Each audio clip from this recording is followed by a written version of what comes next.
देश से इस वक्त की बड़ी खबर। बैंकिंग प्रणाली आज खड़ी है प्रश्नों के घेरे में। हरियाणा सरकार के साथ 590 करोड़ घोटाले में एयू स्मॉल फाइनेंस बैंक और आईडीएफसी फर्स्ट बैंक का नाम उछला। सरकारी सिस्टम में मचा हड़कंप। डीएम्पैनलमेंट के बाद दोनों बड़े बैंकों का मार्केट के करोड़ों में डहा। निवेशक सहमे। क्या बैंकिंग सिस्टम में अंदरूनी चूक? गलत खातों में करोड़ों भेजने की जांच हुई तेज। आरबीआई के रडार पर आया मामला। क्या यूनिवर्सल बैंकिंग स्वीकृति पर उठेंगे नए सवाल?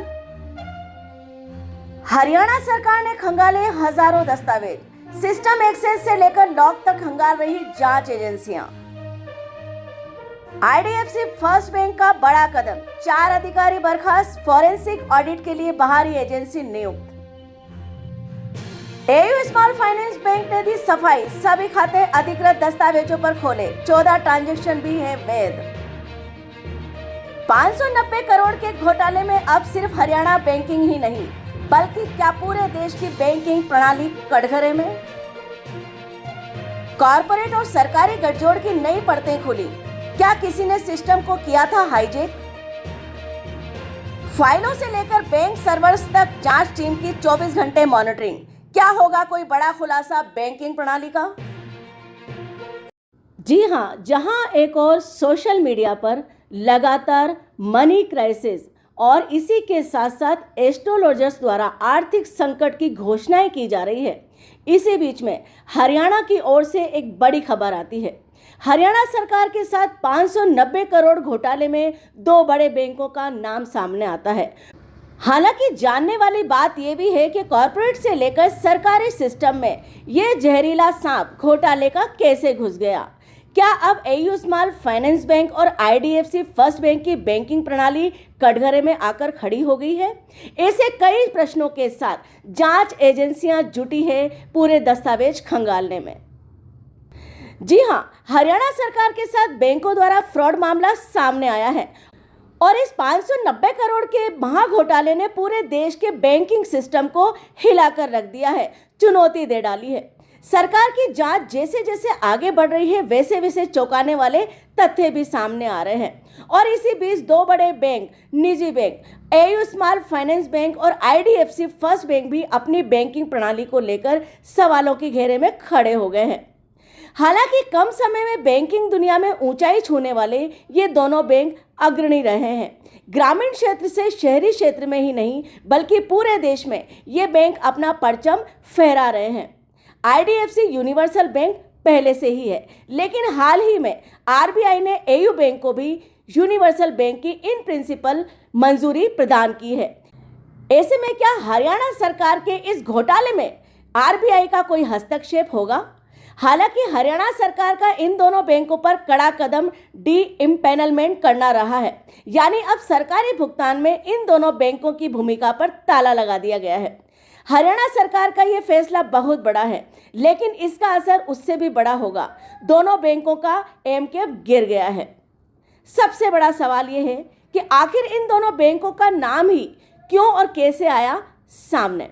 ये वही बैंक है जो मजबूत प्रोसेस, टाइप, केवाईसी और हाईटेक सिक्योरिटी का दावा करते हैं, फिर भी जांच में गड़बड़ी के दौरान इनका ही जिक्र सामने क्यों हुआ? क्या इन बैंकों द्वारा गलत खातों में करोड़ों रुपए की राशि भेज दी गई? क्या अंदरूनी स्तर पर चोक हुई? क्या कॉर्पोरेट सिस्टम या सरकारी सिस्टम को किसी ने बड़ी चालाकी से इस्तेमाल किया? इन प्रश्नों के जवाब अभी जांच में लंबित है, लेकिन आज आम जनता और मीडिया लगातार सवालों के साथ इन बैंकों के सामने खड़ी है। सबसे बड़ी बात यह है कि शेयर मार्केट में भूचाल आ गया है। इस मामले से निवेशकों का भरोसा तो डगमगाया ही है। जैसे ही सरकार की कार्रवाई सामने आई, दोनों बैंकों के शेयरों में गिरावट आ गई। बाजार मामलों में विशेषज्ञों का यह भी कहना है कि जांच का असर अस्थायी नहीं हो सकता। असली झटका तो जांच एजेंसियों के द्वारा की जाने वाली जांचों की रिपोर्ट सामने आने के बाद पता लगेगा। लेकिन आज की स्थिति यह है कि बैंकिंग नियामक पूरे डेटा की जांच कर रहा है। सरकारी विभागीय फाइलें खंगाली जा रही हैं। यहां तक कि एयू बैंक और आईडीएफसी बैंक अपने कर्मियों की लॉग एंट्री और सिस्टम एक्सेस की जांच भी कर रहे हैं। इस मामले को लेकर लाखों दस्तावेज जुटाए जा रहे हैं और पूरे मामले में कड़ी निगरानी जारी है। हालांकि कई सारे प्रश्न उठते हैं, इसके पीछे कौन जिम्मेदार है, किसने सिस्टम में सेंधमारी की, किस चैनल से ये रुपए बहकर बाहर निकल गए, ये सब अभी बड़े रहस्य हैं।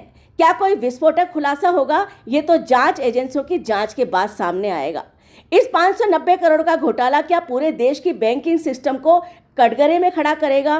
क्या बैंकिंग सिस्टम की सबसे बड़ी दरारें, सबसे बड़ी कमजोरियां अब सामने आएंगी? ये देखने वाली बात होगी। अब ये मामला सिर्फ एक राज्य का नहीं है।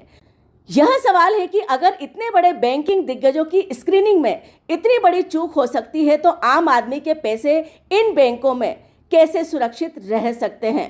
सरकारी जांच पड़ताल तेज है, सरकारी सिस्टम पर भारी दबाव है और आने वाले दिनों में यह मामला देश की सबसे बड़ी आर्थिक उठापटक और बैंकिंग घोटालों की सुर्खियों में आ सकता है। हालांकि हरियाणा सरकार द्वारा डी इम्पैनलमेंट से जुड़ी खबरों पर एयू स्मॉल फाइनेंस बैंक का कहना है कि बैंक ने सभी सरकारी निर्देशों का पालन किया है और दोनों खातों को पूरी केवाईसी प्रक्रिया एवं अधिकृत दस्तावेजों के आधार पर खोला गया था। किसी वित्तीय गड़बड़ी या धोखाधड़ी का संकेत नहीं मिला है, ऐसा एयू फाइनेंस बैंक का कहना है। और इसी ओर आईडीएफसी फर्स्ट बैंक ने मीडिया में स्पष्ट किया है कि मामले की गंभीरता को लेते हुए आईडीएफसी बैंक ने कई कदम उठाए हैं। फ्रॉड के मामलों की मॉनिटरिंग और फॉलोअप के लिए 20 फरवरी को बोर्ड की स्पेशल कमेटी की मीटिंग बुलाई गई और उसी के साथ बोर्ड ऑफ डायरेक्टर्स को भी 21 फरवरी को इसकी जानकारी दे दी गई। 4 संदिग्ध अधिकारियों को जांच पूरी होने तक बर्खास्त कर दिया गया है।